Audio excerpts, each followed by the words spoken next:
నమస్కారం ఫ్రెండ్స్ అందరికీ. ఈరోజు వచ్చేసి స్పెషల్ డే ఏంటి అంటే ప్రపంచ పర్యావరణ దినోత్సవం ఫ్రెండ్స్. ప్రపంచ పర్యావరణ దినోత్సవం అనేది దీని స్పెషల్ డే ఎందుకు అంటున్నాను అంటే మనకు వచ్చేసి పండుగల్ని చాలా గ్రాండ్గా సెలబ్రేట్ చేసుకుంటాం, కానీ ఇలాంటి డేని ఓన్లీ స్టేటస్లో పెట్టుకోవడానికి దీనికి మాత్రమే ఉపయోగిస్తాం. అలా కాకుండా మన నిత్య జీవితంలో మనము పర్యావరణాన్ని ఎలా కాపాడాలి అనేది నేను కొంచెం పాటిస్తాను. మొత్తంగా పాటిస్తానని చెప్పను, కొంచెంగా పాటిస్తాను.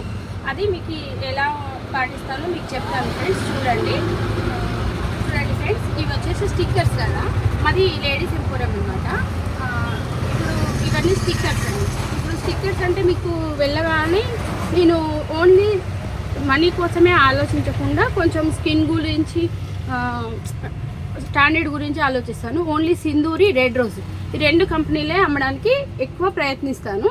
అవి వాళ్ళకి కావాల్సిన మోడల్స్ లేనప్పుడు మాత్రమే వేరే కంపెనీలో ఉంటే తెస్తారు, అది కూడా మయూరిలో. ఇంకా ఇలాంటివన్నీ కూడా వీటన్నింటి కూడా ఏమవుతుంది, కంపెనీ నుంచి వచ్చేటప్పుడు కంపల్సరీ కవర్ అనేది మెయిన్ కంపల్సరీ వస్తుంది. అది నేనేం చేయలేను. కానీ నేను కస్టమర్కి ఇచ్చేటప్పుడు మాత్రం ఈ ప్యాకెట్ ఇది కొనుక్కున్నారనుకోండి, నేను అప్పుడు వాళ్ళకి ఇచ్చేటప్పుడు మాత్రం ఇలా పేపర్ బ్యాగ్స్లోనే ఇస్తాను. అంటే నేను ప్లాస్టిక్ని నేను కంట్రోల్ చేయలేను, కానీ నేను కస్టమర్కి ఇచ్చేటప్పుడు మాత్రం ప్లాస్టిక్ ఇవ్వకుండా నేను కంట్రోల్ చేయగలుగుతాను కదా, అందుకని నేను ఇది ఇస్తాను. కొంతమంది అమ్మ నాకు ఇది పేపరు, ఇది తొందరగా తడిచిపోతుంది, మరి మాకు ఇది వద్దు అన్నారు అనుకోండి, ఇది ప్లాస్టిక్ కాదండి, కంపోస్టబుల్ క్యారీ బ్యాగ్, ఇదే ఇస్తానండి నేను నా వంతుగా. ఇంకా ఎక్కువ మంది ఇంకెక్కువ పర్చేజ్ చేసి లగేజ్ ఎక్కువ ఉందనుకో, నా పెద్దవి బ్యాగ్స్ ఉంటాయి కదండి, నాన్ ఓలిమ్ బ్యాగ్స్, అవి ఇస్తాను. చూడండి ఫ్రెండ్స్, ఇంకా నేను నా షాప్లో ఏమేమి ప్లాస్టిక్ తక్కువగా ఉండడానికి నేను ఏం వాడతాను అంటే, ఇప్పుడు ఇవి ఉన్నాయి కదండి బ్యాంగిల్స్ ఎవరైనా తీసుకుంటే మనము పేపర్లో చుట్టిస్తాము. ఇచ్చిన తర్వాత వాళ్ళు ఏమంటారు, నెక్స్ట్ ఒక కవర్ ఇవ్వరా అండి అని అడుగుతారు. అలాంటప్పుడు కూడా నేను ఆ బ్యాగ్ ఇస్తాను. అంతకన్నా ముందు వాళ్ళకు కవర్లో మనం పేపర్లో ప్యాక్ చేసి కవర్లో ఇస్తే కూడా డ్యామేజ్ అయ్యే ఆస్కారం ఉంటుంది. అలా కాకుండా నేను ఏం చేస్తానంటే బ్యాంగిల్ బాక్సెస్ అన్నీ కూడా నేను పక్కకు పెట్టుకుంటాను ఫ్రెండ్స్. ఇప్పుడు నేను ఇలా ఫర్నిచర్ ఇలా చేయించుకున్నాను చూడండి ఫ్రెండ్స్, నేను ఇలా చేయించుకున్నాను. నా దగ్గర ఉన్న బ్యాంగిల్స్ మొత్తం కూడా ఇలా అరేంజ్ చేసి పెట్టుకుంటాను. ఇలా అరేంజ్ చేసుకున్న తర్వాత వాళ్ళు సెలెక్ట్ చేసుకున్న ఐటమ్స్ అన్నీ కూడా ఇక్కడ ఉంటుంది. వాళ్ళు ఒక 2 డజన్స్ బ్యాంగిల్స్ అడిగారు అనుకోండి, నా దగ్గర ఇలాంటి ఎంటీ బాక్సెస్ అన్నీ నా దగ్గర ఉన్న బ్యాంగిల్స్ మొత్తం వీటికి అటాచ్ చేసిన తర్వాత వీటి బాక్సెస్ ఖాళీ ఉంటాయి కదండి, ఇవన్నీ కూడా ఒక బస్తాలో వేసి షాప్ ముందర పెట్టేసుకుంటాను. ఎవరైనా 2 డజన్స్ అడిగినా 1 డజన్ అడిగినా నేను ఇందులో పెట్టి అప్పుడు వాళ్ళకి పేపర్ బ్యాగు, వద్దన్న వాళ్ళకి ప్లాస్టిక్ అది కంపోస్టబుల్ బ్యాగ్ ఇస్తానండి. నా వంతుగా నేను ఇది చేస్తున్నాను ఫ్రెండ్స్. నేనేదో గొప్పగా అని కాదు, మనల్ని చూసి ఇంకొంచెం చేస్తారు అన్న ఉద్దేశంతో నేను ఈ విషయం చెప్తున్నాను. ఇంకా ఐటమ్స్కి వచ్చేస్తే నేను ఐటమ్స్ వచ్చేసి చెప్తున్నాను ఫ్రెండ్స్. ఏదైనా ఎంత చిన్న వస్తువు అయినా సరే నాకు బ్రాండ్ అమ్మినాం అనుకోండి, ఇది వచ్చేసి జేపీ అండి. ఇదేంటి రెగ్యులర్ మన నిత్య జీవితంలో టిక్ టాక్స్ అనేవి యూత్ కానీ పెద్దవాళ్ళు కానీ బాగా ఎక్కువగా యూజ్ చేస్తారు.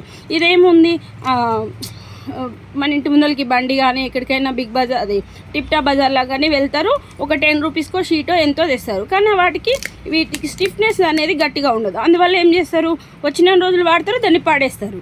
దానివల్ల కూడా పొల్యూషన్ అవుతుంది. అదే మంచి క్వాలిటీది కొనుక్కున్నాం అనుకో, ఎక్కువ రోజులు స్టిఫ్గా వాడుకోవచ్చు, ఎక్కువ రోజులు వస్తుంది, మనీ సేఫ్ అవుతుంది, మనకు కూడా ఒక బ్రాండ్. మళ్ళీ ఇందులో ఈ ప్లాస్టిక్ ఏంటంటే జేపీ అనే ప్లాస్టిక్ వాడడం వల్ల ఏంటంటే ఇదంతా రీసైకిల్కి యూజ్ అవుతుంది. మనం అయిపోయిన తర్వాత మనం వాడే వస్తువులు అన్నీ కూడా అవి ఎక్కడైనా పడని, ఎవరైనా తీసుకెళ్ళనివ్వండి, కానీ అవి రీసైక్లింగ్ చేయడానికి యూజ్ అవుతుంది. అదే తక్కువ రేటుకి వస్తుంది కదా అని మోడల్ కోసం కొన్నామనుకోండి, అవి రీసైక్లింగ్కి ఉపయోగపడవు ఫ్రెండ్స్. ఇంకా నా దగ్గరికి కస్టమర్స్ ఎక్కువగా ఎందుకు వస్తారు అంటే ఈ లైనింగ్స్ ఉన్నాయి ఫ్రెండ్స్. లైనింగ్స్ వచ్చేసి 45 రూపీస్కి మీటర్ అమ్ముతాను. తాన్లోదే ఎందుకు అమ్ముతాను అంటే రెండు స్వార్థాలు ఉన్నాయి ఫ్రెండ్స్ నాకు. ఒకటి కస్టమర్స్ నా దగ్గరికి ఎక్కువ రావాలని ఒకటి, ఇంకొక స్వార్థం ఏంటంటే పర్యావరణాన్ని నేను కాపాడాలని. కస్టమర్ని మా షాప్కి వచ్చి మీరు కొనుక్కోండి అంటే ఎవరు కొనుక్కోరు కదా ఫ్రెండ్స్. అదే నేను అందరికంటే 5 రూపీస్ తక్కువ పెడితే నా దగ్గరికి వస్తారు. వచ్చినప్పుడు నేను ఇది 5 రూపీస్ తక్కువ ఇస్తాను, కంపోస్టబుల్ క్యారీ బ్యాగ్లోనే ఇస్తాను. అందువల్ల వాళ్ళు 2 లాభాలు ఉన్నాయి వాళ్ళకి. ఒకటి వాళ్ళకి 5 రూపీస్ తక్కువ వస్తుంది, నేను ఇచ్చే బ్యాగు వాళ్ళు ఎక్కడ పడేసినా అది భూమిలో కరిగిపోతుంది. అందుకని నేను లైనింగ్స్ కూడా 45 రూపీస్కి అమ్ముతాను, ఇవ్వడం కూడా ఆ కవర్లోనే పెట్టిస్తాను. ఇంకా చూడండి ఫ్రెండ్స్, ఇట్లా లేడీస్ ఎంపోరియం అంటే ముఖ్యంగా వచ్చేది ఎక్కువ లేడీసే వస్తారు. వాళ్ళు వచ్చినప్పుడు వాళ్ళు ఎక్కువ విస్పర్స్ స్టే ఫ్రీట్స్ అడుగుతారు. వాళ్ళకి కూడా కంపల్సరీ నేను ఈ బ్యాగ్లోనే పెట్టిస్తాను, ఈ పేపర్ బ్యాగ్లోనే పెట్టిస్తాను. ఈవెన్ చిన్న సైడ్ పిన్స్ అయినా సరే కానీ ఇవి తక్కువ రేట్లో కొనుక్కుంటే ఏమవుతుందంటే టెంపర్ అనేది తక్కువ ఉండి ఎక్కువ రోజులు రాదు. అదే ఇప్పుడు క్వాలిటీ కొనుక్కున్నాం అనుకోండి, జేపీ కానీ ఇవన్నీ, ఇవి వాడినన్ని రోజులు మనకు స్టాండర్డ్గా ఉంటాయి, ఎక్కువ రోజులు వస్తాయి. దానివల్ల మనకి ఎక్కువ మనీ ఖర్చు కాదు. మళ్ళీ ప్లస్ ఇవన్నీ కూడా వేస్ట్ కాదు, ప్లాస్టిక్ అనేది మళ్ళీ రీసైకిల్ అవుతుంది. ముఖ్యంగా నేను చెప్తాను వచ్చిన కస్టమర్స్కి, నేనేం ఎక్స్ప్లెయిన్ చేస్తానంటే 10 రూపాయలు చాలండి దువ్వెనా అని అంటారు. కానీ అది ఎన్ని రోజులు రాదు, దాని స్టాండర్డ్ అనేది ఎన్ని రోజులు ఉండదు. అదే మంచిది కొన్నామనుకోండి, ఈ వాడినన్ని రోజులు వాడేసినాక ఈ ప్లాస్టిక్ అనేది రీసైక్లింగ్కి ఉపయోగపడుతుంది. అందుకని చెప్పేసి నేను కస్టమర్కి ఎక్స్ప్లెయిన్ చేసి మరి మంచి దువ్వెనలు ఇస్తాను. ఇంకొకటి, ఈ పైన వచ్చిన కవర్ ఉంది చూడండి, ఈ కంపెనీ వాళ్ళు లాభం ఎట్లా తీసుకుంటారో వాళ్ళ పని కూడా అలానే ఉంటుంది. ఈ కవర్ కూడా రీసైక్లింగ్ అవుతుంది. ఇంకా మీకు ఇలానే ఈ ఉద్దేశంతోనే ఎక్కువగా అమ్ముతానండి, లాభమే రావాలి అనే కాన్సెప్ట్తోనైతే అసలు అమ్మను. ఒకసారి ఇలా చూడండి ఫ్రెండ్స్, ఇప్పుడు ఈ రేజర్స్ ఉన్నాయి, నేను వచ్చిన కస్టమర్కి ఎక్స్ప్లెయిన్ చేస్తాను. కానీ నా దగ్గర 20 ఉంది 10 ఉంది అని అంటారు. అయినా కానీ నాన్న ఒక్క 10, 20 ఉందని చూసారు. ఇవి యూజ్ అండ్ త్రో అండి, ఇవి యూజ్ అండ్ త్రో చేసి పడేయడం వల్ల మనకు ఖర్చు అవుతుందేమో, తక్కువ అవుతుందేమో, కానీ మనకు కావాల్సిన ఆక్సిజన్ ఇవన్నీ భూమి నుండే వాతావరణం నుంచే కదండి, పర్యావరణం నుంచే కదా. దాన్ని కలుషితం చేస్తే మనకి ఎలా వస్తాయి? అందుకని నేను ఇవి పెడతాను, ఎక్స్ప్లెయిన్ చేసి 10 మంది మారినా నేను సంతోషపడతాను అనే ఒక కాన్సెప్ట్తో. ఇదైతేనేమో రీయూజబుల్ అండి, ఇదైతేనేమో యూజ్ అండ్ త్రో. నేను ఒక 10 మందిని మార్చినా చాలు అనుకొని ఈ కాన్సెప్ట్తో నేను వచ్చిన కస్టమర్కి ఎక్స్ప్లెయిన్ చేస్తూ ఉంటాను ఫ్రెండ్స్. కానీ నేను ఎందుకు చెప్తున్నాను అని అంటే, మనము చిన్నప్పటి నుంచి నేను పెద్దగైనాక ఇది అవ్వాలి, నేను అది అవ్వాలి అనే కోరికలు ఎవరికైనా ఉంటాయి. కానీ ఏది ఒకటి, కుటుంబ సమస్యలే కావచ్చు, ఫైనాన్షియల్గానే కావచ్చు, ఎట్లనైనా మనం ఏది కాలేకపోయి ఉంటాము, డిసప్పాయింట్లో ఉంటాం ఎప్పుడైనా లేడీస్ అనేవాళ్ళు. అలా కాకుండా మనం ఏం చేయగలము అన్నప్పుడు మన పేరెంట్స్ అందరూ ఇవన్నీ వాడకుండానే మనకు మంచి హెల్త్ని ఇచ్చిరు కదండి, మంచి గాలిని, స్వచ్ఛమైన గాలిని, స్వచ్ఛమైన నీటిని, అన్నిటిని ఇచ్చిరు కదా.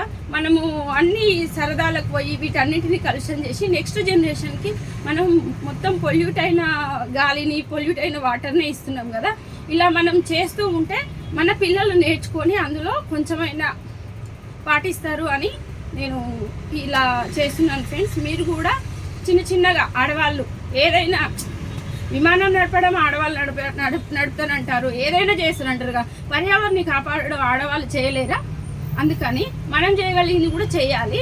మనం చేస్తూ ఉంటే ఆటోమేటిక్గా మన ఇంట్లో పిల్లలు కూడా చేస్తారు ఫ్రెండ్స్.